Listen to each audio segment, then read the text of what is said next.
house always wins. Play long enough, you never change the stakes. The house takes you. Unless, when that perfect hand comes along, you bet big, and then you take the house. Been practicing this good. A little bit. Did I rush it? Felt like I rushed. That was good. I liked it.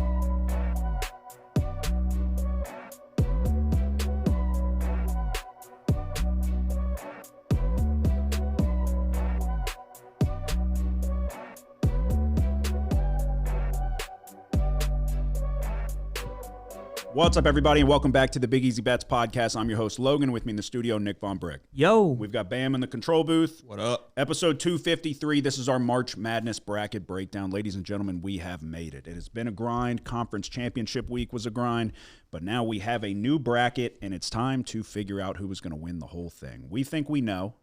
It sounds like we might even have an agreement, Nick and myself, on who is going to win the entire thing. And we're going to break it all down. We're going to give you our upset picks and our best, what we deem as your best path to winning your bracket challenge. And then after that, we will give you our best bets for round one. And we're going to do what we always do when round one's over. We're going to get back in the studio late night. We're going to give you our best bets for round two. And then we're going to the casino to grind it out in the sports book. How do you feel about it? How do you feel about the whole thing? March Madness as a whole. Are you excited? Yeah, I'm excited, but You always got a but. yeah. Yeah, always got a but. Week 0, college football rolls around. You're like, nah. I don't know. I felt like just breaking down the bracket was pretty tough. Yeah, I agree, but I think it's going to make for an incredible tournament. If you remember last year, everybody complained. It was very chalky throughout the opening rounds. There was maybe McNeese pulled an upset. Blanking on who that was against, but regardless. Everybody was complaining, like, oh, it's a bad tournament. I remember saying, like, there's no such thing as a bad tournament. There's just whatever tournament we have. I think this year, I think in some spots it could be chalky, but I think that there's clear-cut best teams. I think there's some 1 seeds with some question marks, which we'll get to. But I think when you look at that 2 seed, 3 seed, some 4 seeds, but really the 2 and 3s, I think what you have is a bunch of teams that if they play their best, they can beat anybody on any given night, but they have a clear weakness. And so that's where it becomes difficult. Are they going to, which team are you going to get? And the matchup matters and the path they have to go. I think that this is going to be a very good year for the tournament, basically, is what I'm getting at. So I'm pumped up. I'm ready to go. I'm excited about the casino. I think going and grinding out in the sports book will be fun. And I'm probably going to drink a lot. And then we've got dinner plans that night. It's going to be a good day and a half, I guess. We'll see how we're feeling Sunday. Stick around for a couple games. Probably get out of there a little early, but we'll see. How are you feeling, Bam? I'm excited. You're not a big college basketball guy, but if Yeah, there's buckets of beer involved, Maybe some tequila, sign something you like that. But yeah, I'm excited. I never really locked into March Madness like we're going to at the casino on Saturday, so that's something I'm looking forward to. Hopefully we just make a bunch of dough. It's the best. March Madness is the best. I've said it for forever. I've been in this same exact bracket challenge that we're all in. I've been doing this for, what are we in, 2026 now? I've been doing this since at least 15 years, maybe even more. And it's a group with my dad and them. They've been doing it for a long time.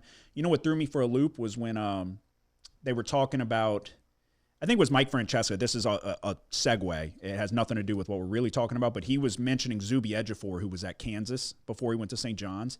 And it might be time to put Mike Francesca out to pasture because he doesn't really know what he's talking about anymore these days. But he was like, oh, he got tired of sitting behind Joel Embiid. That's why he went to St. John's. Somebody was like, buddy, Joel Embiid, that was 2014 was the last time he played at Kansas. They said Zuby Ejiofor was 9. And the point I'm making is that I sat back for a second. I was like, Jesus Christ. I was like, Zuby Ejiofor was 9 when we graduated high school in 2014. Like, That's crazy. It's like we're getting fucking old now. So that just threw me for a loop where I was like, dude, time is flying by.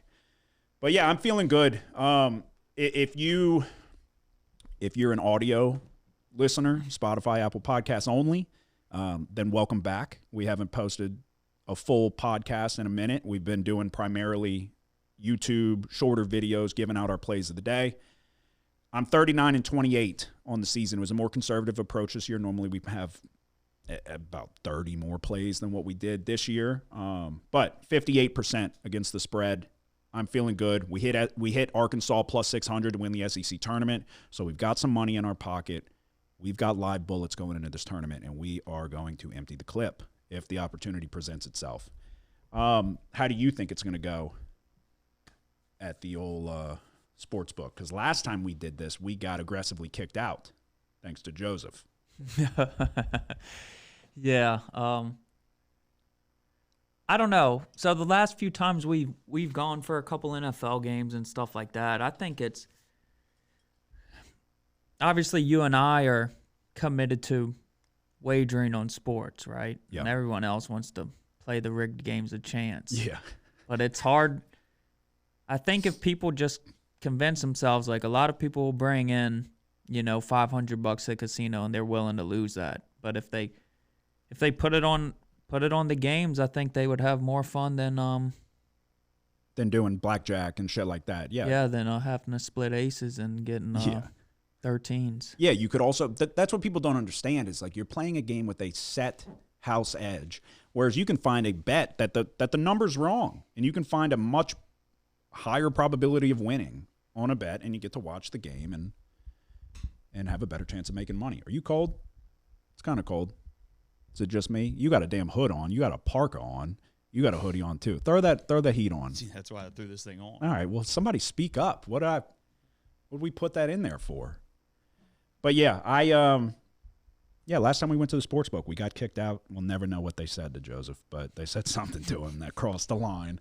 But yeah, I'm ready to go. I think it'll be fun. We got a whole squad of people, a whole group going, and we're gonna try to make some serious money. So what we're gonna do here is, like I said, and hit the like and subscribe button if you don't mind. But what we're gonna do here is we're gonna go through the bracket, and we're gonna try to give you your best path of winning your bracket challenge. I put myself behind the 8 ball when I do this because a lot of people in our bracket challenge listen to this. First year we did it, hammered Baylor 2021, hit the futures bet, won the bracket challenge, the whole 9 yards. Had UConn when they were a 4 seed before everybody jumped on them. Had them the next year as well. Did not have Florida last year. But it's been a very profitable run throughout the tournaments since we've started this podcast, and we're back to do it again. And I think I know who's going to win the whole damn thing. Got another futures bet on him that I'm feeling good about. The number's no longer available. But 67 games, and we're going to go through each one, not counting the play-in games. You do have one in action currently. Then we've got NC State and Texas. My overall thoughts, I guess, before we dive into it is kind of like I mentioned. I think you have 8 to 10 teams outside of the 1 seeds that could seriously make a run and make some noise and are capable of beating the 1 seeds. Last year, it felt like there was 4 teams that were clearly better than the rest, and they were, and that's why you had 4 1 seeds. But if you remember correctly, Florida got given a game multiple times. They got given a game by UConn, given a game by Texas Tech that I'll never live down. They got given a game in the national championship from Houston. So it's not always just a cakewalk. It's not like UConn, what they did those couple years, just running through everybody. That's not the norm. And what I also think, too, though, and we might have touched on this last year a little bit, but when I'm looking through it, do you have a lot of upsets? No. I don't either, and I think to blame for that is at the NIL era, to be quite honest with you. So it used to always be the 12-5, and then it was like, oh, that 13/4 is kind of becoming the new 12-5. Now it seems like maybe the 11/6, but I feel like once you hit 10-7, that's not an upset. So I think the NIL era is to blame, where I think the perfect example is like Yaxel Lindeborg for Michigan. He was on UAB, I think it was, last year. He was the best player on that. He was the number 1 player in the transfer portal, Big Ten Player of the Year. If he was on a UAB this year coming in, it's like, oh, UAB could pull off an upset. Now it's like you don't really have that anymore because they're going to poach the players. And if they miss a couple of them, they're going to find them in March Madness, and then they won't be there next year. Like Wolf from Yale when they beat Michigan, or was it Auburn? Maybe it was Auburn. Yeah, I think Yale beat Auburn, and then Michigan poached him. Last year he was with them. So if you're good, they're gonna give you more money to go play for the better schools. You're gonna see less and less upsets, in my opinion. Two of the clear-cut things that don't make sense to me. St. John's being a 5 seed doesn't make sense. You won the Big East. You beat UConn multiple times. UConn's a 2 seed. St. John's is a 5. I don't understand that. And then Arkansas, I think, got hosed by their draw in the form of they just won the SEC championship. They're a 4 seed who played on Sunday and won. They have to turn around and fly to Portland and play Thursday on a midday tip. So travel time, the timing from winning the conference championship, now you got to turn right back around and you got to play all the way across the country. Less than ideal, but hey, excuses are the nails to build a house of failure is what I was once told. So those were things that stuck out to me, I guess. When you go through the 1 seeds, like I said, I think there's one that I like above all, and then I think that there's a close second, and then I think that there's 2 that I don't think are going to win, that I don't feel confident in at all. So we'll get to it, I guess, in due time. There was one particular second-round matchup that gave me the most trouble, and we'll get to that shortly. But I bookmarked it because I want to get your opinion, but it gave me the most trouble by far. So we'll start in the East region, and we're going to do the first round for every region, second round, so on and so forth, and we're not going to jump ahead. So no, you're not calling a 16 over a 1, right? Nope. Okay, so we both have Duke advancing. The first game of the tournament is Ohio State and TCU. Which way are you going there? Yeah, I think it's a tough pick because the teams match up fairly well. Like Ohio State's got a pretty good offense, and TCU's defense is top of the line as well. But I went Ohio State here. I did as well, but I do think it is tough. That dude Punch for TCU is a very good player, but I don't think they shoot the 3 very well. It's Diebler's first time making the tournament, the head coach for Ohio State. He's kind of an enigma to me where it's like I feel like I don't dislike him, but I don't think he's that good. Like I think he has a lot. Ohio State has a lot of talent, and this is Bruce Thornton, maybe the all-time leading scorer in Ohio State history. And if you remember correctly, Ohio State they had a stretch there with Greg Oden and Sullinger and what was it, Evan Turner. Ohio State used to be a fucking really good team. Yeah, and what's the guy from the Pelicans? He's a power forward from a couple years back. I have no idea. Why am I? E.J. Liddell. Oh, dude, I used to. Yeah, that team was good. That's too. crazy that you refer to him. But they lost to who'd they lose to? I don't know.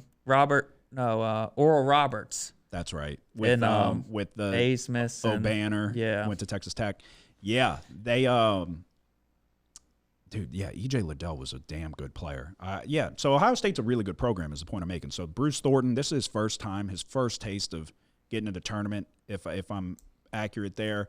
But they have a lot of talent with Royal and Mobley, and then Bynum is one who he's going to play in the NBA for sure. And then they've got Tilly down low. I'm more familiar with Ohio State than I am TCU. I think there's more scoring options for Ohio State.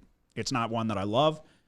It's one we may have to have action on because it's the first bet of the tournament. We do it first game in the tournament. We bet it every single year. We lose it every single year. So maybe don't take that one if we give it out. But I just think there's more scoring options for Ohio State. So, and to be honest with you, those 8 and 9 games, most people don't think they matter. It's 1 point in your bracket challenge. I've had 2 years now where the 8-9 games were the difference between me winning a 100-plus person bracket challenge or not. So they matter. Every point matters. And also, too, if you look at it, every single year one of the 8 or 9s give the 1 seed a run for their money in the second round. It happens every year, it feels like. I think last year, was UConn an 8 or 9? And they played Florida in the second round. Yeah, they were an 8 seed. Every single year, there's an 8 or 9 that either upsets or gives a 1 seed a run. So it's like that. Those picks matter. All right, so we both have Ohio State there. St. John's, Northern Iowa. I went St. John's. You as well? Yep. Okay. Kansas, Cal Baptist. You calling an upset there? Nope. Me neither. I have Kansas.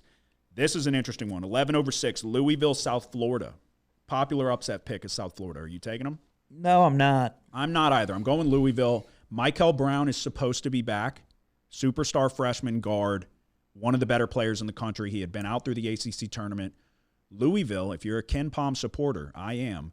Louisville fits the metric that is very, very key, which I think is top 25 offensive efficiency and defensive efficiency. Louisville is one of a handful of teams that fits into that category, and they are significantly higher seeded than the rest. I think Pat Kelsey's a good coach. He hasn't won shit, though. When they played the upper echelon teams, Louisville hasn't looked that good. They lost in the opening round last year, if I remember correctly. I think they might have been the first game against Creighton, and I took goddamn Louisville. So I am going to go Louisville. I'm a firm believer. I've said it like a broken record. You win in March because of the guards. The guards are where you win. Louisville has some talented guards and one of the best in the country. So, Michigan State, North Dakota State. You go Michigan State? Yes. Okay, another tough one. UCLA, UCF. Where are you going? Yeah, I got UCLA penciled in right now. I really like to know more about the status of Bilodeau. Well, also, Donovan Dent has a calf injury. A nagging calf injury. I have UCF. I don't love it because I think Mick Cronin's a good coach, kind of a douche, but he's a good coach, and I like UCLA. Bilodeau with the knee is a question. I went UCF because there's too many. I think UCF, is it Johnny Dawkins is the coach from Duke? Google UCF's head coach. I could be blanking on his name, but I'm almost certain it's Johnny Dawkins. He's the Duke. Yeah, it's Johnny Dawkins. Yeah, I think he's a fantastic coach. He was coach when UCF gave Duke a run in the tournament with Zion and them. I think he's a really good coach. I think they have the talent. And UCLA has looked super inconsistent at times this year. So, and more times than not, if we're being honest. But I'm a big Bilodeau fan. I think Dent is a really good player as well. But with the question, those are your two best players, though, and they're both battling potential injuries. I'm going to go UCF because I don't have them winning in the next round. So, UConn Furman. Obviously, I have UConn going. You as well? Yes. Okay. Stop me if you have a big upset, I guess. Florida, obviously over the 16. Clemson, Iowa, another 8-9. Which way are you going for that one? I got Clemson right now, but I have Iowa, and I like Iowa. Yeah, I don't feel that great about it, but So I like Bennett Sturts. He was on Drake last year, leading scorer on Iowa by far. They play super slow, but Clemson also wants to play slow. I think it comes down to shot makers in this tournament, and I think Bennett Sturts is the best shot maker on either team. I was on Clemson a couple weekends back. Offensively, they can be dreadful. Defensively, they're a good team, but this is going to be a low scoring game. So if you're looking for an exciting one, maybe skip this one. But I lean Iowa here. I think that I want to back Bennett Sturts over anybody else that Clemson has to offer. I don't think Brownell's a very good coach. I think he's been hanging on by a thread for a couple years now, and they just keep bringing him back. I just wasn't overly impressed with Clemson, so I'm going to go Iowa. I don't have either one of them pulling the upset against Florida. So Vanderbilt, McNeese. Vanderbilt. McNeese isn't going back-to-back upsets? No, I don't think so either. I'm going Vanderbilt. Another popular one, Nebraska and Troy, 13-4. Nebraska has never won a game in the NCAA tournament. Huh. Do you think they get it? I do. Yeah, I'm going Nebraska as well. Troy might be a popular upset pick. Defensively, what Nebraska can do, although they're not that good. They're not as good as, I think at one point they were a top 5 team in the country, maybe even higher than that. They're They're not as good as they were at the beginning of the year, or at least how they looked. But defensively, I think that they're gonna win this game. So North Carolina VCU, another interesting one. Caleb Wilson, superstar freshman, is not going to play. Broke his hand and then broke his thumb on non-contact injuries, I think. So a whole thing there. Which way are you going for this one? I ended up just sticking with North Carolina, though I kind of went back and forth here. But, yeah, I have a bet that's on the point total. But the key thing here is that VCU kind of relies on free throw shooting as a large part of their offense, and North Carolina defensively doesn't allow a lot of points from free throws. So yeah, I don't know how it's going to play out for VCU. Yeah, I went VCU. They have a lot of guys who can shoot from the outside, and I just don't think there's going to be some upsets. I don't think with North Carolina losing your best player, it's pretty deflating. When you look at, like, they beat Duke. I don't know how they beat Duke. They've had a lot of fortune. They had a lot of things go their way this year. They beat Duke because of Caleb Wilson. Yeah, but, I mean, even Hansbrough was talking about it where he was like, we weren't in control of that game for 1 single second. Yeah. And then they pulled it out. So, but, yeah, in the first half, Caleb Wilson for sure, but you don't have him anymore. So Vasar's still a damn good player. They've still got talent. I just think VCU's got talent too, though, and I think they're a pretty damn good team. They can give North Carolina a run for their money. I'll take a shot on an upset with VCU. Illinois Penn, got Illinois going. Correct? Yes. Okay. St. Mary's, Texas A&M, 10-7. This is a tough one. Which way are you going for this one? I ended up going with A&M here. Okay, I went St. Mary's. Complete conflicting styles. A&M's going to run like crazy. St. Mary's wants to play very, very slow. I don't have either winning in the next round, but it's tough. I leaned the slow it down and the experienced side of St. Mary's, but I think there's certainly an argument for Texas A&M. Houston, Idaho, we both got Houston. Arizona, LIU, we both got Arizona. Another 8-9, a tough one. Villanova, Utah State. Who do you like in that one? Yeah, I went Utah State here. I did as well. It's the first year for I'm blanking on his name. He was the Maryland coach last year. He's now with Villanova. Got him to the tournament in the first year. Great. I'm just not overly impressed with the roster. Worth noting that the Mountain West is terrible in the tournament historically, but I think they get the win here. Kevin Willard. Kevin Willard, yes. Thank you, Bam. Villanova, Utah State. Or no, sorry. Wisconsin, High Point. Calling an upset? No, not yet. Me neither. I'm going Wisconsin. I think the two guards, Boyd and Blackwell, are fantastic players. If you can get Nolan Winter back, that's fantastic for the Badgers. I did the High Point experience last year. I thought they gave it a good run. I think with the scoring being so heavily led by Boyd and Blackwell, I don't love the way those teams. That's not the teams I'm typically looking to back in the tournament. You would like it to be a little more distributed in terms of scoring because if one has a bad night and all of that. You just saw them really struggle for the majority of the game against Michigan. And then Rapp hit 5 threes in like a 2-minute span and got them completely back in the game when they were down 15. But if you've got length on the perimeter, you can make it a tough night for Boyd and Blackwell. But I don't think High Point is going to be able to get it done. Arkansas and Hawaii, I mentioned the tough spot for Arkansas going way out west, and now you got to play a Hawaii team that's led by the bigs and a good defensive team. Guards win in March. I'm going Arkansas here with Acuff and Malik Thomas, and Billy Richmond doesn't get enough credit. Are you going Arkansas or are you pulling an upset? I'm on Arkansas. Okay. BYU and then either Texas or NC State. I understand we don't know who's playing. Do you think either Texas or NC State has a chance over BYU? I would consider NC State. Okay. I'm not. I'm going to go BYU regardless of who wins. I think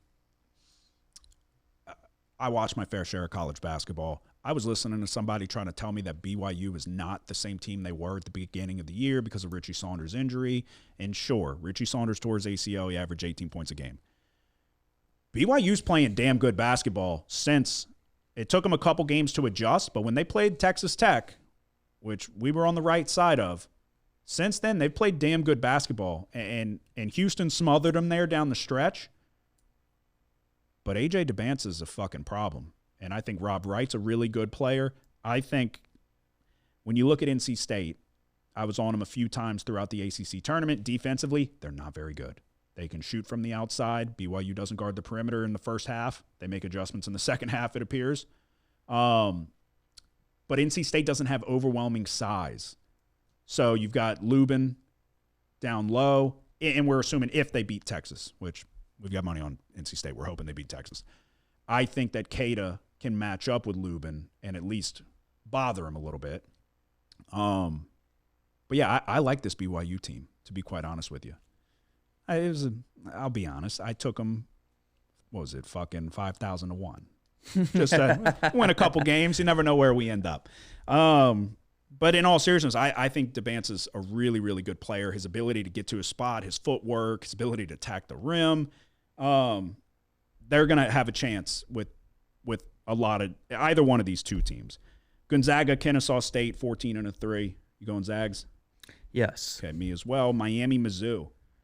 Tight spread, tough game. Which way are you going? Yeah, this one's tough. I ended up going with Missouri. I did as well. For a while there, they were banged up. Yeah, no, I think so. Miami's got Malik Renew from Indiana, really good player. You got to tip your cap to Miami. They've had a really good season. I think that Mizzou has the size to bother him, and I lean Mizzou here. I think we're going to see a good first-round showing from the SEC. Purdue and Queens. We both have Purdue. Michigan. Georgia, St. Louis is another interesting one. Two teams that want to play fast, probably the highest total in the first round. Yeah, what's it, 170? Yeah, it's up there. Which way are you going? Georgia. I'm going Georgia as well. I think they have the superior athletes. I think that plays I think that's going to be the difference. But St. Louis shoots it much better from the outside than Georgia does. But I think Georgia's going to overwhelm them with their athleticism. Texas Tech and Akron. Not a super wide spread. I think it's 7-8 points. Calling the upset? No, I have Texas Tech. I have Texas Tech as well. Christian Anderson's a stud. They have multiple guys who can shoot it from the outside. I think they're probably the best three-point shooting team in the field. So I don't see them getting upset here. Alabama, Hofstra. Alabama's second leading scorer just got caught with pounds of weed and guns, basically unregistered, possibly selling guns without tax stamps and not good stuff. And it's funny because Nate Oates came out and said, basically, he's away from the team right now. We got to uphold the standard at Alabama. We're going to disregard the fact that their best player handed the gun to somebody that shot and killed a pregnant woman a couple years back, and he was like, we're going to let the law fucking play out. Brandon Miller's our guy, and he just turned a blind eye to murder. But if you got a couple joints on you, go sit down, son. In all seriousness, I mean, that did happen, but in all seriousness, yeah, Aiden Holloway, it's looking like he's not going to be with the team at least for the first weekend, but probably not for the whole tournament because, I mean, how far is this Bama team going to go? And he's been charged with felonies. Yeah. So Brandon Miller was on camera fucking handing somebody a weapon and they shot and ended up killing a pregnant woman. So Nate Oates was fucking silent as a fucking all get out after that, but way to stand on your morals, Nate. I think Nate Oates is a clown. I've said it a bunch. I think he looks like a rat, and I think he acts like a rat. So, Tennessee and I do have Alabama over Hofstra, though. You as well? yes. Tennessee versus either Miami of Ohio or SMU. Money came in on Miami of Ohio in this play-in game, which we'll see tomorrow. I have Tennessee winning regardless. I think if Miami of Ohio gets by SMU, I think it's a terrible matchup. A terrible matchup for them versus Tennessee. They don't rebound the ball well. Tennessee rebounds the ball better than anyone in the fucking country. Offensively, Miami of Ohio is great for MAC standards. And then defensively, Tennessee, maybe not as good as normal, what we're used to, but they're still one of the better defensive teams. It's still a Rick Barnes coach defense. When you throw in the fact that the size and the rebounding ability, I think it's a terrible matchup for Miami of Ohio if they even get by SMU. So I have Tennessee winning either one of those. But Virginia, Wright State, both got Virginia. Yep. Shout out to Onyensa. I think he set an ACC tournament record for blocks. What he did to Cam Boozer in that game, we talked about it. You thought about, I sniped a fucking incredible number with the total going over, but you talked about taking Virginia with the points, right? Yeah. Yeah, that would have been a good call. Was it a 3-point game? Yeah, it was an 8.5 point spread, and I think it got bet down to 6.5, and Duke might have won by 4. They might have won 74-70. Regardless, that dude, I think it's Onyensa. Yeah. That was probably the most impressive shot blocking performance I've ever seen. 9 blocks, I think. And we watched Anthony Davis throughout his tenure at Kentucky. Cam Boozer, he put Cam Boozer in a fucking locker for Boozer ended up getting an and one, and he went crazy about it, but it's like he got his shit swatted so many times. I was fucking yelling, stop going in there. And I had no dog in the race other than I was on the over, but yeah, you got to tip your cap. That was extremely impressive. Kentucky, Santa Clara, big time upset spot for a lot of people. It's not a huge spread, so it wouldn't be a brand wise, it would be a big upset. We're used to seeing Kentucky lose in that first round, like against Oakland and fucking Jack Golke, and you go down the list. Now you got Mark Pope coming in an underwhelming first 2 seasons with the Wildcats, but I've got him beating Santa Clara. Which way are you? I have Kentucky as well. Okay. And then Iowa State and Tennessee State. Iowa State. Yes. Okay. So now we move on to the second round. We'll go back to the East. Duke and Ohio State. Duke. I've got Duke as well. This was the one I penciled down as the most difficult second-round matchup for me. St. John's and Kansas. Which way did you go? I went Kansas. I went Kansas as well. But you can see I scratched out St. John's and wrote down Kansas. You can see I scratched out St. John's and wrote down Kansas. So that's funny. But, yeah, the way I'm looking at this one and the way I'm, I guess, hoping about this one is that Darren Peterson, just give us a fucking couple games. And then you can go right off to the NBA and you can tell him your tummy hurts and you need to sit out. But give us a couple games here of full Darren Peterson. He's the best player in the country. He's going to be the number 1 overall pick. Everybody can bang the drum for DeVanson. I think he's worthy of the praise. Darren Peterson is fucking Kobe Bryant in college. He will be the number 1 overall pick. If Darren Peterson plays 100%, they can beat anybody with the defense that they have. And they have size, and they've got Badunga down low. And will they? No, because they're fucking dumb.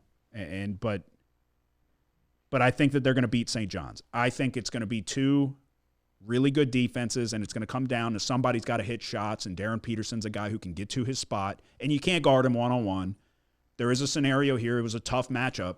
It was a tough game to pick, but there's a serious scenario where St. John's just bullies him, pushes him around, and kind of beats the shit out of Kansas. And I think St. John's is a good team. I think Rick Pitino deserves a lot of credit. But I think it'll be a tough defensive battle where it comes down to a stretch where Peterson hits three or 4 shots in a row, and then that's the difference. So I went Kansas over St. John's, and you did as well. Yep. Louisville, Michigan State. I went Louisville. Really? I went Michigan State. I think and I don't love Michigan State. I see a lot of people banging the drum for like Michigan State to get to the Final Four. I think Michigan State has serious issues on the offensive side of the ball. I don't think Fears is good enough. And he's pretty much all they've got, unless they want to throw backdoor alley-oops to Cohen Carr, which I'm all for. I just don't think that they have enough. But Louisville, I think they have the defense to really bother the guards for Louisville. And it wasn't one that I was super confident in, but I went Michigan State there. UCF, UConn. You had UCLA, though. Yes. Do you have UConn winning? No. You have UCLA? Yes. That's ballsy. I will say this is subject to change though, because I'll wait to submit probably last minute just to see as far as as many updates as I can on Bilodeau. You know? Yeah. And the reason I like UCLA is just the way they played towards the end of the season. I thought they played really good basketball. Yeah, and UConn has issues, and I think that UConn, when they play to the best of their ability, can beat anybody, but they just don't fucking score sometimes, and I'm not really entirely sure why that is. They don't shoot it well from the outside. So it's one of those teams where you look at the percentages and you're like, wow, a lot of people shoot it really good, and then they don't make the fucking threes when you watch them. So I scratch my head with UConn a little bit, but I have them beating UCF in the second round and going to the Sweet 16. Florida, Iowa. You got Florida? Yes. Okay. Vanderbilt, Nebraska. I had Clemson, though. But Okay. Vanderbilt, Nebraska. I have Vanderbilt. I have Vanderbilt as well to get to the Sweet 16. You had North Carolina, Illinois. I have VCU, Illinois. I've got Illinois winning, going to the Sweet 16. Yes, I do, too. And then I have Houston Yep. also going to the Sweet 16. All right, we go to the West. So the way my Sweet 16 looks on the left side of the bracket, I've got Duke, Kansas, Michigan State, UConn, Florida, Vanderbilt, Illinois, Houston. We go to the West. I've got Arizona over Utah State. Wisconsin, Arkansas is a big-time matchup that we're going to have eyes on Saturday in the sports book. Which way are you going for that one? Yeah, I have Arkansas. I have Arkansas as well. I'm a big Darius Acuff guy. I think Acuff is not getting the recognition he deserves. He's shooting it like fucking 40% from the three-point line. He can get to the basket at will. You can't guard him one-on-one.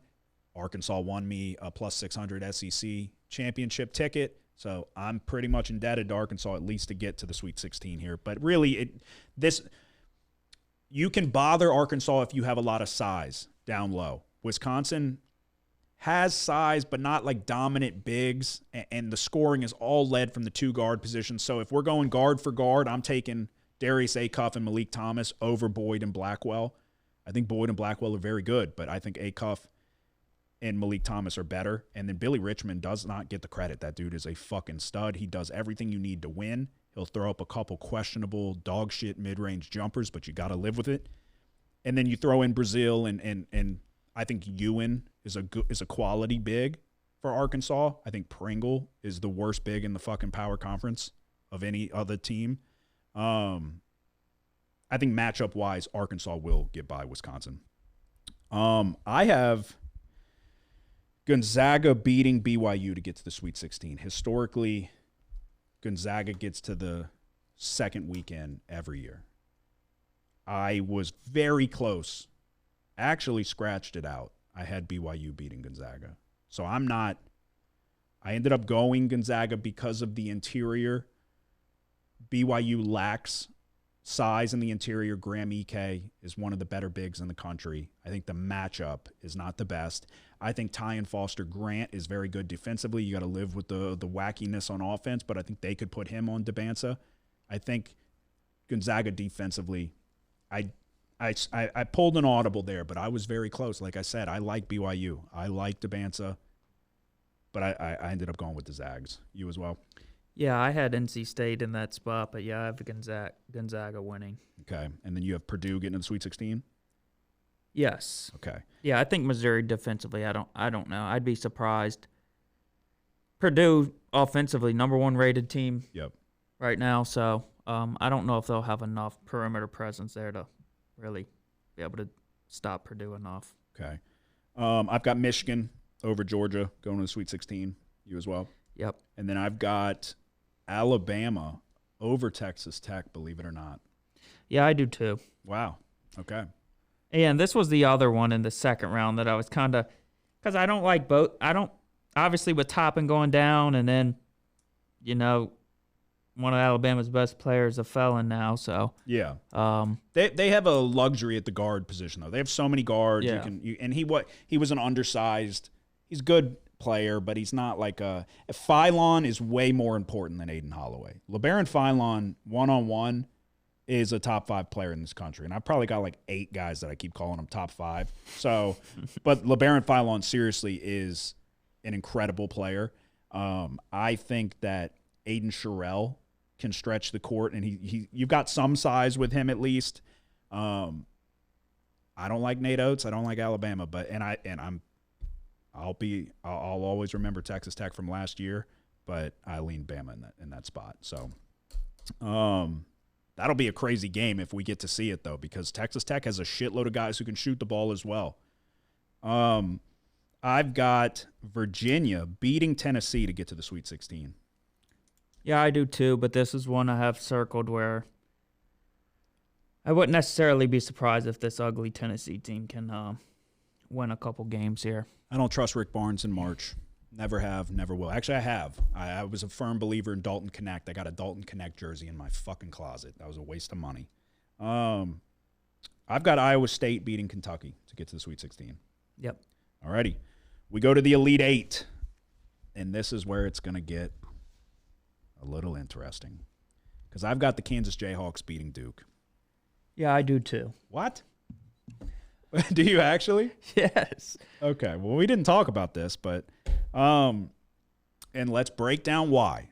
I said that there is 2 1 seeds firmly better than the rest, in my opinion, and I think there's 2 1 seeds that are flawed and won't win. Duke is one of them, and it's because of injuries. You lose Caleb Foster. He's your starting point guard. You've got the big, whose last name I can never pronounce, Ngongba. He was like the 3rd most important player. And I just feel like Duke is so one-dimensional with Cam Boozer. He's got the highest usage rate in the country by I think he's setting the record in terms of usage rate. And I don't like backing teams like that when it comes to March because you just saw with Virginia, you get a dominant shot blocker, and Boozer's not an above-the-rim type player. He's a uses footwork and up and under, and he can stretch the floor and shoot too, but you saw Buddy get 9 blocks on him, and then Virginia very nearly won that game. So we get into a defensive battle with a Kansas team that's high up there in defensive efficiency, and I think you've got the best scorer in college basketball. Anything can happen with the Jayhawks. I'm going to go Kansas. We're going to call the upset there. It sounds like we're both going to do it, which is crazy odds, I guess, that we're in agreement there. I don't love it, but I don't love this Duke team, and I've said that a number of times this year. So could be wrong. I had no action on Florida last year, and I was dead wrong. And they skated by, and the clock never struck midnight for them with all those games coming down to the wire. But so we both have Kansas to get to the Elite Eight over Duke. I've got Michigan State and UConn in the Sweet 16, and I've got UConn beating Michigan State. Yeah, I have Louisville and UCLA. I have Louisville advance into the Elite Eight. If you got Louisville to the Final Four, we gotta figure it out. Florida and Vanderbilt rematch in the SEC. Vanderbilt just beat the brakes off of Florida in a game where, I mean, nobody expected it to be that one-sided. I've got Florida getting revenge. I've got Florida beating Vanderbilt. Yeah, I do too. I like Vanderbilt a lot, and their 2 guards are playing really well. I just think it's a lot to ask them to.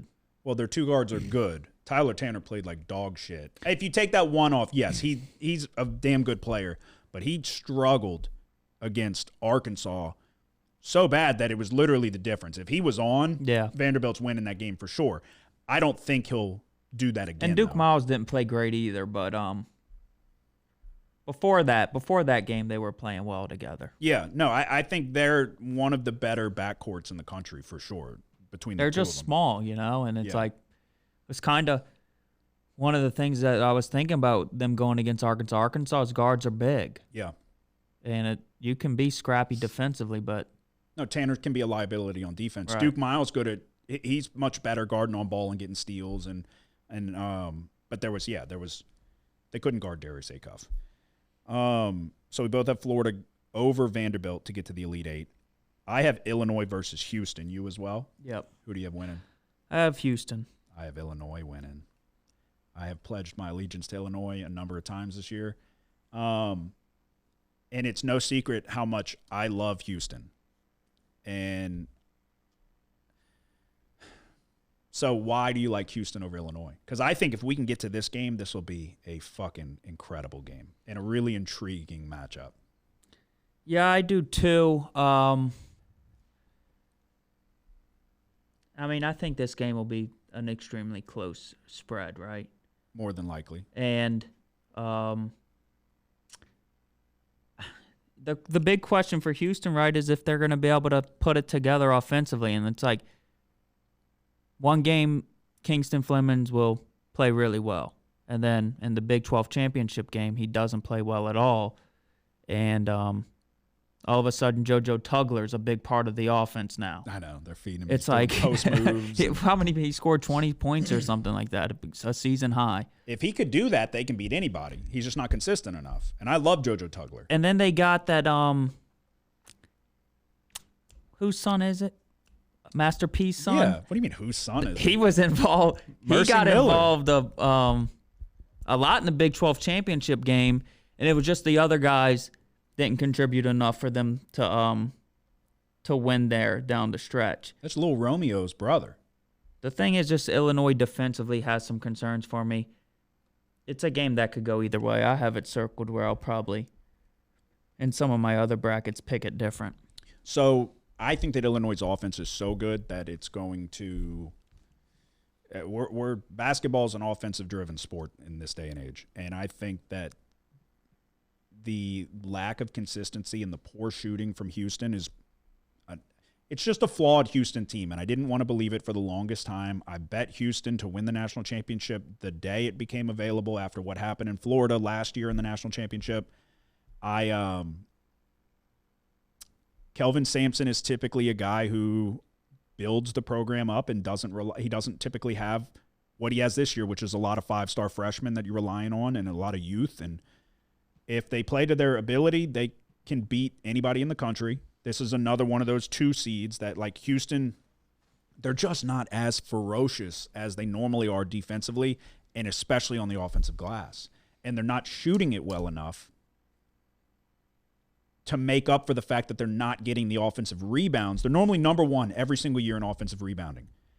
And Sharp's not shooting it well enough. Nobody's really shooting it that great. And Sharp's percentage is good. He's another one. I've documented it. I watch every Houston game, and I tweeted about it, where every big game he's nowhere to be found.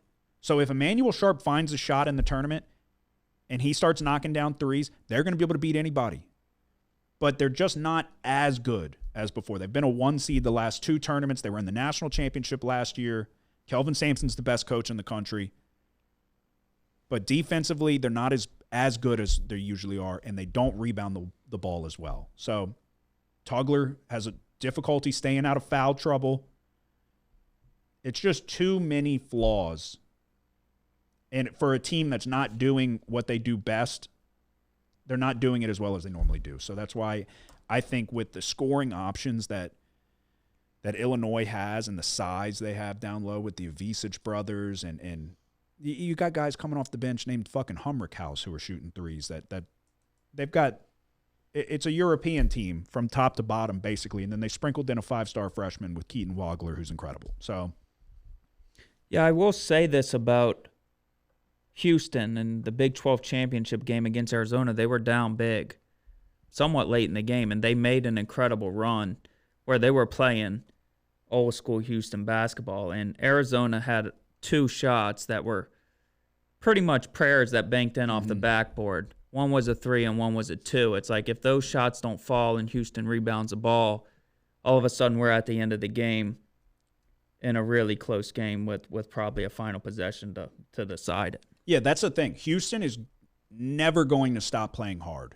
They'll be down 20 and the game is not over. Kelvin Sampson, like I said, is the best coach in the country. They are going to play harder than everybody. It's just, can you get everybody to mesh at the right time? Can McCarty hit his threes from the outside? Can Harwell be the 5-star freshman that he's supposed to be? He's been a complete letdown, which he will be a good player.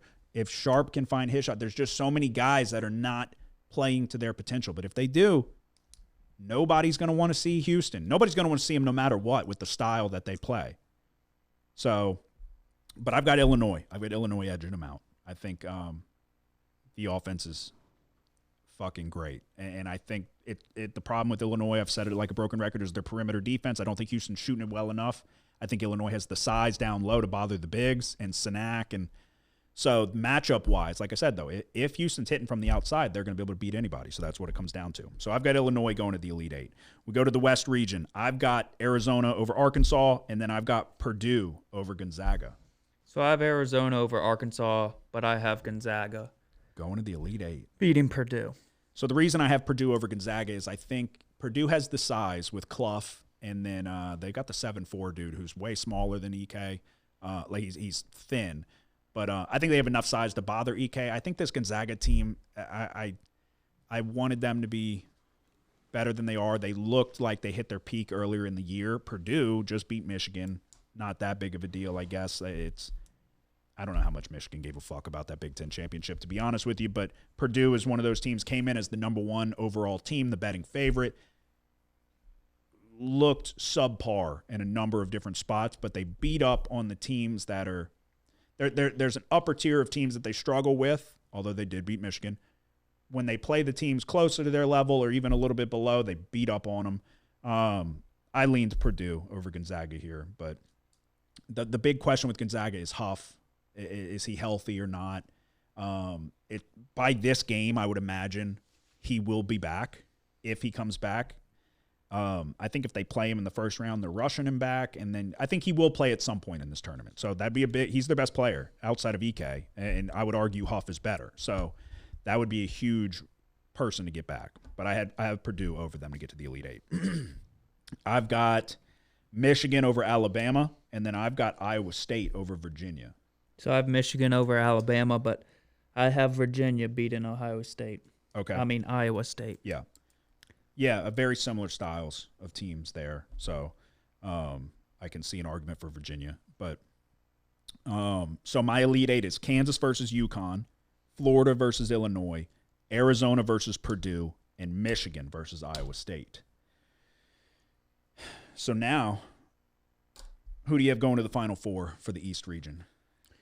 I have Kansas beating Louisville.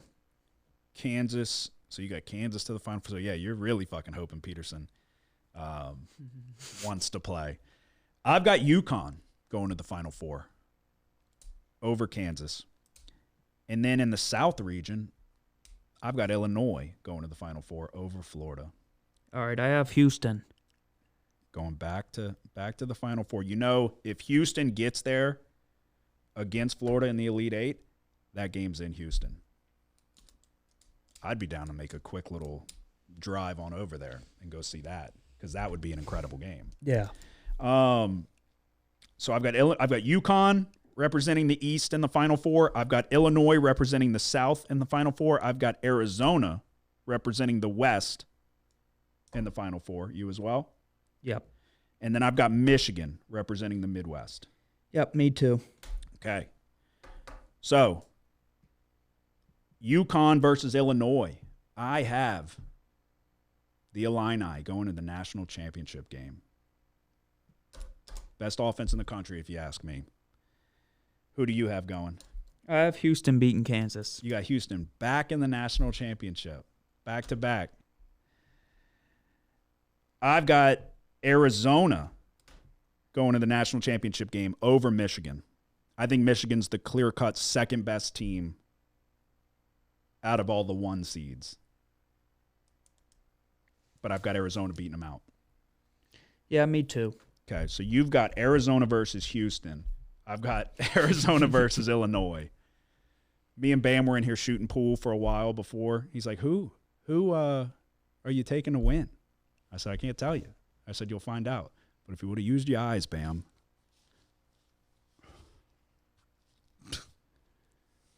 The Arizona Wildcats are going to win the national championship. And I feel very, very, very confident about it. I took a futures bet on them before conference championships started. We were talking about it. And then now everybody's saying Arizona's going to win. And I don't love that. But I do think it's now or never for an Arizona team and Tommy Lloyd, who have not lived up to expectations in the tournament. at all. It's now or never. I think you have the perfect blend of everything you need. You've got the size down low with Krivas and Koa Pete, who's a 5-star freshman, who, if you remember, when this season started from day one, Arizona came out the gates with a top 5 ranked win, and it was like, okay, Jesus, Koa Pete looked like the best player in the country. And then you've got the guard combination of Jaden Bradley and Burries. Burries is going to be a lottery pick in the NBA. Burries is the X factor because Jaden Bradley hit the game winner in the Big 12. I think, what was it, the Big 12 championship? Maybe it was the semifinals. He hit the game winner, and he's the point guard and all that. But Burries is the guy you're going to go to when we have to start hitting shots from the outside. An Arizona team that does not shoot many from deep, they're going to have to make them, and he's your guy to make them. And then there's also Anthony Delorso, who, if you remember Delorso from last year, he was a defensive liability. He would come in, only shoot threes, but he couldn't guard anybody. He has become less of a liability on defense, but he's also he's taken a step in his game to where he's not just the guy to come in and shoot threes. He can do more than that. He put in maybe 25 to 30 points against Iowa State. An incredible shooting performance, but was putting the ball on the court, making things happen. If he could, he's coming into his own and figuring out where he belongs in the rotation and in the offensive attack, I guess. So if he can give you another scoring option, that's a huge bonus. And then you've got what it really boils down to for me is Arizona has the size, but what Arizona has is probably the best defensive backcourt in the country. So if you remember those UConn teams, they had like Stephon Castle, and they had guys that could smother you at the guard position in terms of defense. And that's what Arizona is going to be able to do. Jaden Bradley's one of the best on-ball defenders. And he's a clutch shot maker, as we've seen throughout the Big 12 tournament. I think it's now or never for Arizona. I think this is the best chance that they're going to have to do something. It's been letdown after letdown. This is Tommy Lloyd's best chance. I'm taking the Arizona Wildcats to win the national championship. Yeah. It became clear a couple weeks ago when the top 4 played each other, when Arizona played Houston and Duke played Michigan. Yeah. Duke upset Michigan, and it was a pretty close spread between Houston and Arizona. But out of all 4 of those teams, I left that weekend most impressed with Arizona. Yeah. And what they were able to do. They were really just able to shut Houston down, and Houston it was one of their worst offensive performances all season. Yeah, it's they have everything you need. And it was like the first time that you really realized that, okay, I said it because I bet Houston a couple days ago in the Big 12 championship. I said, Arizona really outworked Houston, and they really out-Houstoned Houston. Mm-hmm. So that was big for me a couple weeks ago. Yeah, they've also got a Waka down low. I think he was with Tennessee before. They've got a ton of size. They can rebound the ball. They can do everything you need. Everything you need. The only thing is that they don't shoot a ton of threes, but I would prefer a team that they play fast too, and then they can also slow it down. I think they're the perfect team for this season in terms of they're the most complete team this year. But like I said, so when you look at the 1 seeds, I think that they are the perfect combination. I think Michigan's a very close second, but I don't like Elliot Cadeau. And I've said that March is won by the guards. I don't think Cadeau is good. When Kaysen got hurt, the backup, we were both talking about it, and it was like, this dude is the perfect. Cadeau's your traditional point guard, shoots too many threes, in my opinion, but Kaysen would come in, and he was much more of a scoring threat. You lose him to the ACL. Now it's more minutes for Cadeau. I think that's less chance for Michigan. Then you look at Florida.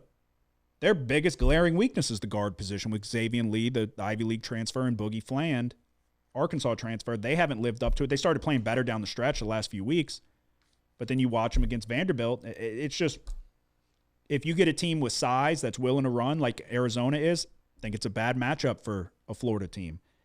Duke, very one-dimensional with the injuries like I mentioned before, and with Foster. And if you can take away Cam Boozer, who's going to step up in his absence, I think Arizona has the size to really bother Boozer. They've got bodies as well. I think Arizona's the most complete team. I think it's now or never for the Wildcats, and I think they're going to get there. When you look at the conference tournaments, which is not always a great indicator on how a team's going to do because some teams don't give a shit, but there's never been a team to lose their first game in the conference tournament and go on to win a national championship. But when you break down you look at Duke, in the first game after Caleb Foster's injury, they nearly lose to Florida State. Florida State had a 3 at the buzzer to win and missed it. Then they got given a game with they covered against Clemson, but they probably shouldn't have. They got a little lucky there, but they beat Clemson by like 10 or 11. And then you get given a serious game against Virginia and nearly lose that one. So then you look at Michigan. Who was it? Michigan was given multiple games as well and then lost to Purdue. And then Florida got blown out by Vanderbilt. So Arizona had to beat Houston. The Big 12 is the best conference in college basketball. It's a gauntlet, but they had to beat Houston. They had to beat Iowa State and maybe another team, but maybe that was it. And they did. They handled them. And Houston made a push, which was impressive, but it was impressive for Arizona to hold it off. I think they looked the best against the best competition. So, and now you're going into tournament time. I also like their run. Villanova, Utah State, neither one is going to give them much issue there. And then Arkansas and Wisconsin, I think neither one of them have the size. I think both of those teams are good, but I think it's a bad matchup against an Arizona team with an embarrassment of riches in the front court and the best defensive backcourt. That's going to bother Malik Thomas and Acuff or Boyd and Blackwell. I just think it's a bad matchup there. So I think I think Arizona is a shoo-in to get to the Elite Eight. And then when you look at if it is Purdue, like I predict, I think that every time we've seen Purdue play that step up in competition, they get embarrassed. They're not that good. So I think I love Arizona's path to the Final Four. I think Michigan's going to be a dogfight. I think that's going to be borderline the national championship game right there if that's what we see in the Final Four. But I think Arizona's winning the national championship. That is who I have winning my number one bracket. And I've said a bunch, you're only as good as your first bracket. So we're in agreement there? Yep. Bam, who do you have winning? It's Arizona. Yeah. Talk me into it.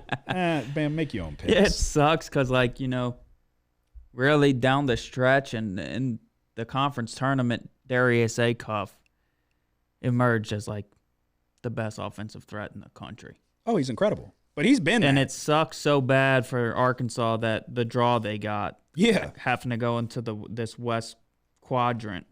It's like if they were in, Duke's quadrant, that's kind of, if they were in Kansas's spot and Kansas was swapped over here, it would be the same.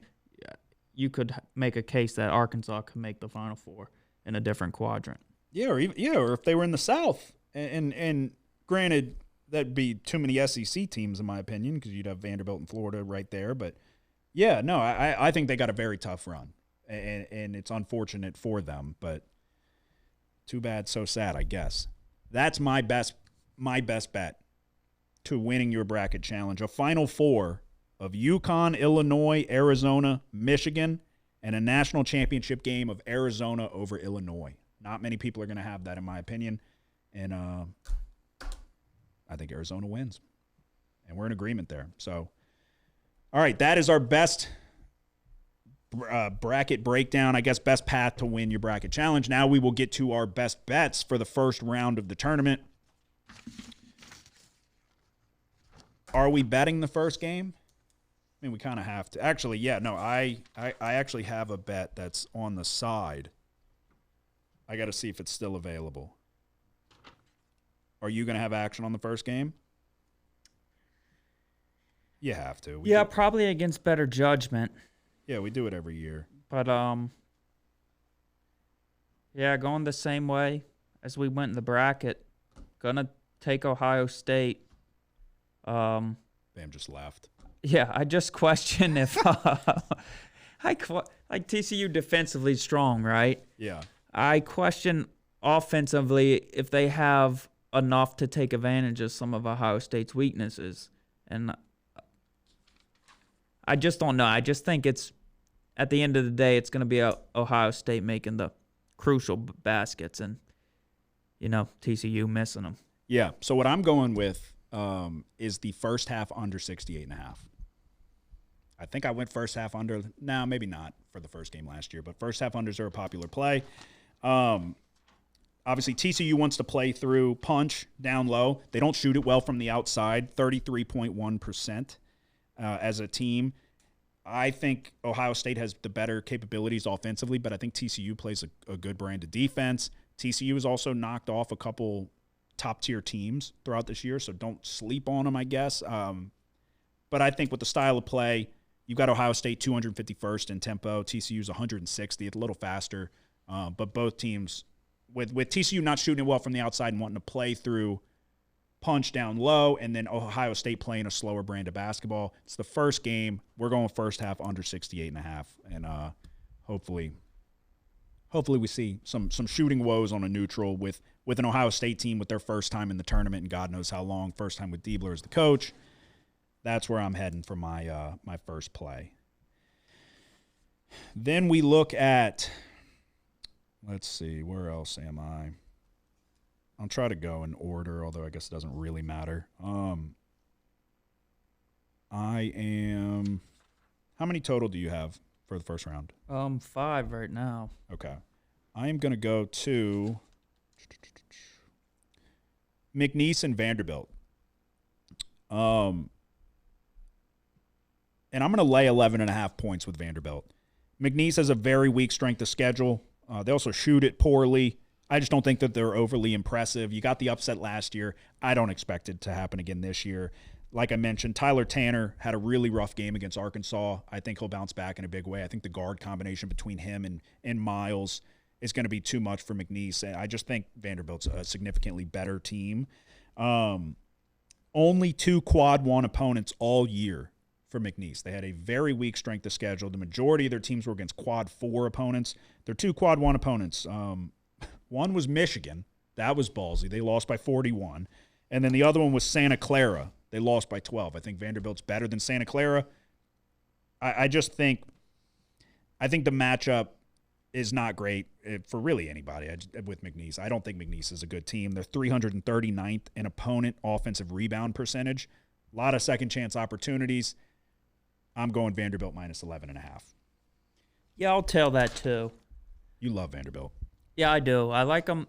But the thing is, they're just undersized. Yeah. Right? And against McNeese, it's not going to be, an issue like it is against most of their opponents in the SEC. But they're a feisty team, man, and they have active hands on defense, and like you were mentioning on offense, man, they have 2 guys that can really knock down shots and create as well. Yeah. Yeah. All right. Where are you going for your next one? I'm going to go to VCU, North Carolina. We kind of talked about it. Caleb Wilson being out sucks. I think there's a chance VCU can get it going from 3.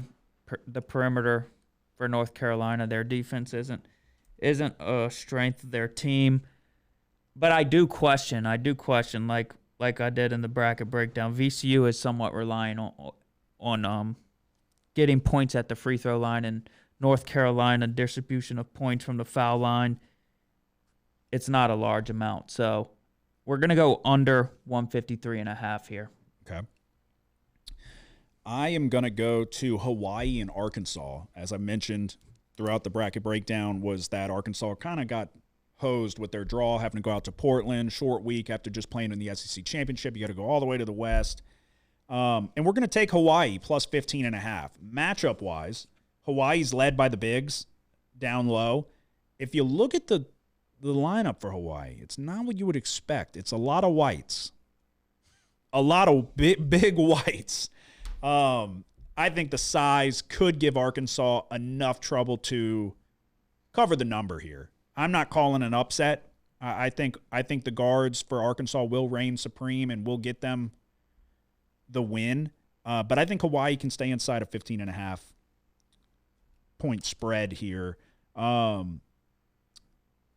They play pretty solid defense. They're 43rd in adjusted defensive efficiency. They also want to go fast like Arkansas. So Arkansas is not going to really be able to run them out the gym, the tempo and all of that. I think they'll be up for it. So we'll take Hawaii plus 15.5 on Thursday. How many more do you have for Thursday? I guess one. Okay, you can go with it. It's Texas A&M St. Mary's. What's the line here? What is it? 3 now? I see a 3.5. Let's see. You got anything for us, Bam? En route. Texas A&M St. Mary's, they do have 3s. Actually, they have, well, no, it's a juice 2.5. Yeah, you can get a 3 or you can get a 3.5. All right, I'm taking A&M here, plus 3.5. I think it's interesting. The style of defense A&M plays with the press. You saw some of the teams they played in the SEC the second time they played them. They were able to figure it out. I question it'll be St. Mary's first time seeing this. St. Mary's isn't the best at taking care of the basketball. They're 162nd in the nation in turnover rate offensively. I also question how the press might change the pace of this game here.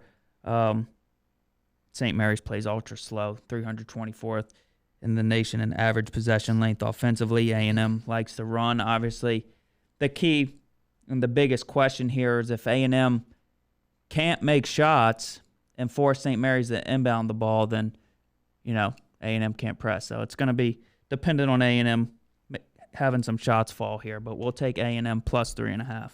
Okay. For my next one, I'm going to go to Penn, taking on Illinois. The number I got is no longer available, but I will still go ahead and – oh, wait, maybe. We'll go 24. I'm going to lay 24 points with Illinois. Penn is brutally bad on offense, 2-point field goal percentage. They got the worst in the tournament, 46.2%. They're heavily reliant on the 3, which they do shoot pretty well.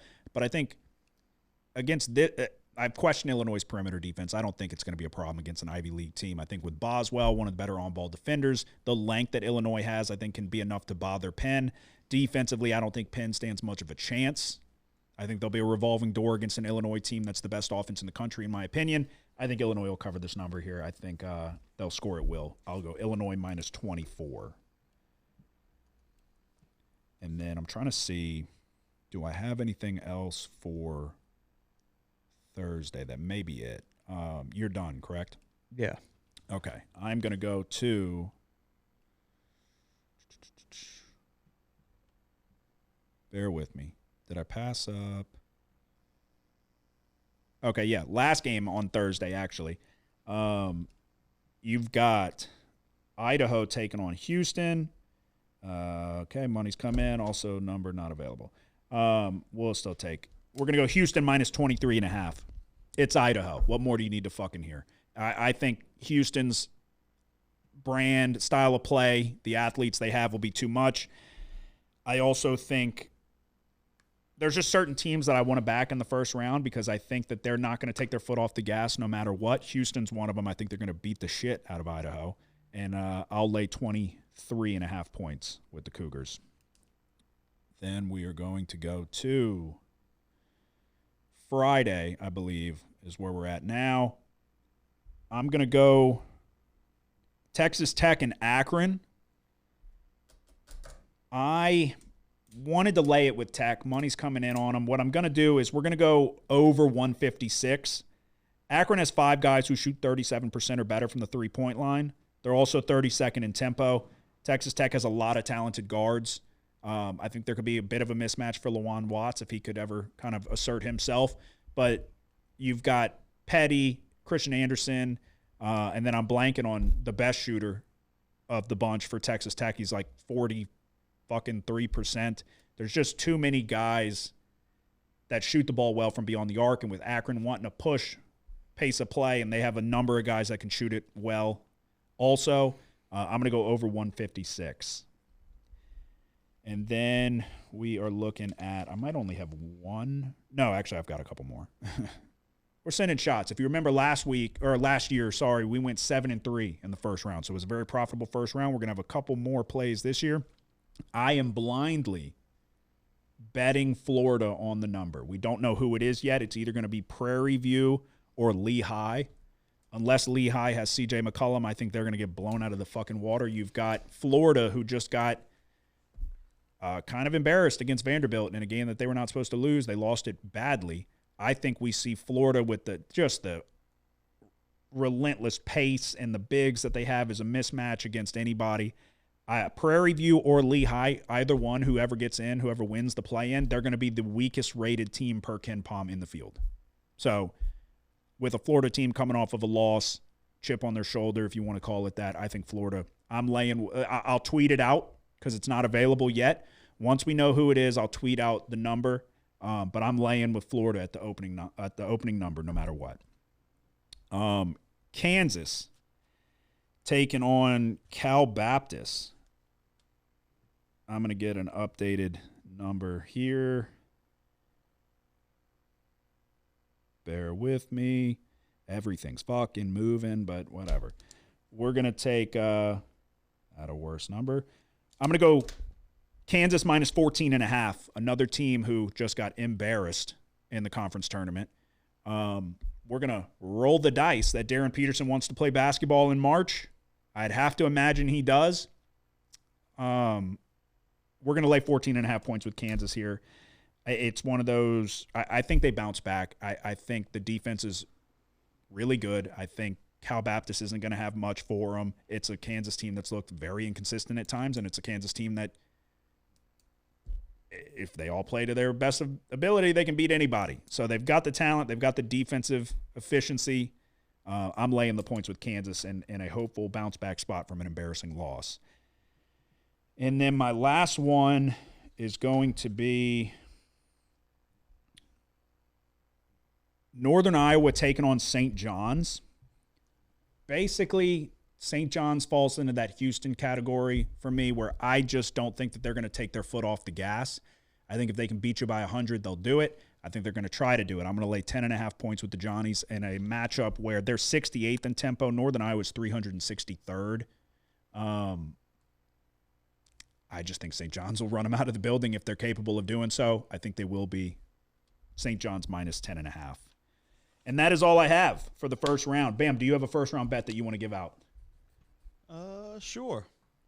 What do you like? Hold on one second. I'm on the. All right.